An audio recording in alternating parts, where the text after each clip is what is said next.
Hey guys, today I want to talk about lower back and how to be able to overcome injuries, how to be able to prevent injuries from happening. So lower back is something that's so common. People get injured all the time, and that was big problem that I had before. And I see that being asked a lot. So I want to go ahead and share with you some of my experience on that. So, lower back injuries can come from a lot of different places, from a lot of different causes. Don't take this as the only way that it could happen or the only solutions. But I do like to just share some of the experiences that I had and some of the things that I've discovered on how it was able to help me. Sometimes it's simple as we were lifting too heavy of a weight, or we were lifting something that our back couldn't handle. And maybe it was something like a 1 rep max or something like, really low repetition if we were in the gym working out. Or maybe we're just moving something heavy and we were just in the wrong position and we pulled our back. We're going to talk about what to do afterwards. So we're just going to kind of talk about what could be creating it. So that's something normal that happens once in a while.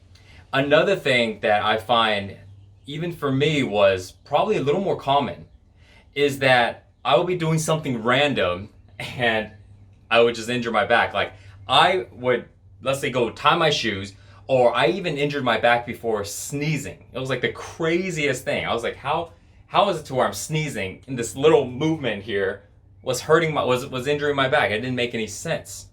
When this is happening and we're doing something that doesn't seem to be enough force to injure our back, but yet it happens, here's what could be happening. When our body experiences stress, we experience two different types of stress. There's a type of stress to where it's like we're exercising and then we rest, recover, and become stronger.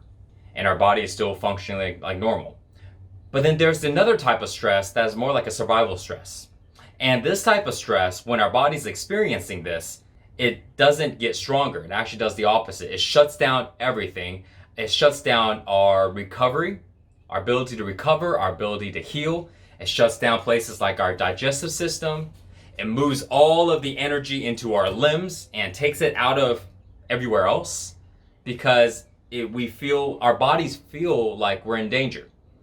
And when this happens, we aren't able to recover. So we can be waking up, we've been working throughout the day, doing this stuff, and then we go to bed, but then our bodies didn't recover because we're constantly in this stress. So then day after day, our body starts to break down. And that's why, if you ever notice, maybe you or maybe somebody ever notice to where, let's say you got those weeks, or those months, you're really grinding it out. You're pulling these 12-hour, 14-hour, 16-hour shifts. You're doing 7 days a week. You don't have an off day. I know everybody has experienced something like this before, at least once in their life. And your body's like really, really fatigued. Your body's like really tired and you can totally feel it. And when that happens, this is because the body is not experiencing the good type of stress that allows it to bounce back stronger. It's doing the opposite. The body is experiencing the survival stress and it doesn't have a chance to recover. So even though you slept, 6 hours or 7 hours or even 8 hours, but because the stress is still there in the body, therefore the body didn't have a chance to recover. So if we're working our body every day and our body didn't have a chance to recover, then it gets injured. Then we can do something really random, it'll just get injured. So that, I feel, is a very common thing because of our society today and the amount of stress that we're all feeling from time to time. When this happens, here's what to do, And even if we're just, even if it was the first example to where we're feeling fine, but we just simply lifted something really heavy. The solution to rehabbing a back that I found works really well for me, is really simple. All I do is make sure that, number one, my body is not stressed. The way I ensure that my body is not stressed is by practicing on relaxing and calming my body. Our bodies are supposed to be calm and relaxed. That's our normal state. We elevate our state once in a while when we're doing something intense or we need to do something active. But when we're done with whatever it is, we can go back to this calm and relaxed state.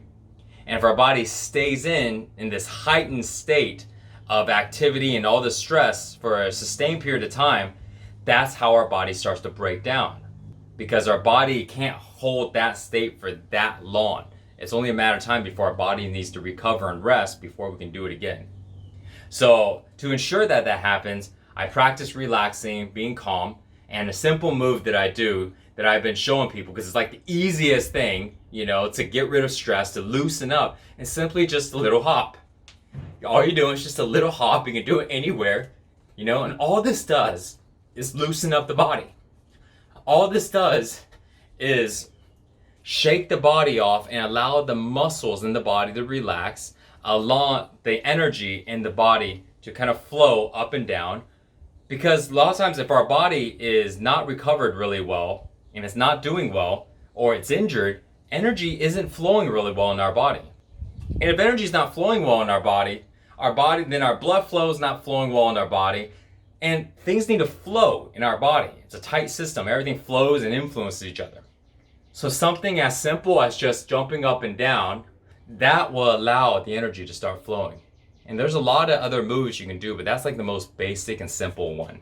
And so I would do that for a minute or 2 minutes or 3 minutes, and nothing intense, just to go ahead and loosen up, okay? The second thing I'll do is make sure that I'm getting enough sleep. Most of the time I sleep on average about 7 hours. But if I was experiencing an injury, I might sleep a little bit more. Maybe like 8 or 9, maybe even 10. But don't overdo it, because if we overdo it, we stay in bed too long, then our energy gets too low and our energy is not flowing because we're laying there too long. We need to move around to allow the energy to flow, so this way our bodies can recover. Make sure you're not sleeping too much, but get the sleep, okay? The next thing is make sure that your diet is good. So it doesn't have to be super, super clean diet to where you're trying to shred up. But I'm talking about making sure you're not going to town on junk food, whole bunch of sweets and things like that, because a lot of sugar causes inflammation in the body. So when the body is inflamed, you can't heal. So you got to make sure your diet is clean. What I would recommend is eating food that's easy to digest, and don't overeat, so this way you don't tax too much energy on your body. The more food you eat, the more your body has to spend its energy and its efforts on digesting the food. But you want your body to spend its effort on healing your lower back or maybe another part of your body. So eat light, things that are easy to digest, fruits and vegetables. Stay away from super heavy meats. I don't know if you guys know, but I've been vegetarian for a little while now, and I'm always feeling really light because the food digests really quickly, And that, again, totally up to you. But either way, just stay away from all the super heavy foods and the fried foods and things like that. If you do that, you should be able to go and hopefully start getting your back to feel better. I hope some of these tips can help you out. They have for me, and I've injured so many body parts throughout the over 25 years of training and lifting and doing all kinds of stuff. And I managed to be able to heal everything. And my body is stronger and feeling better than ever before.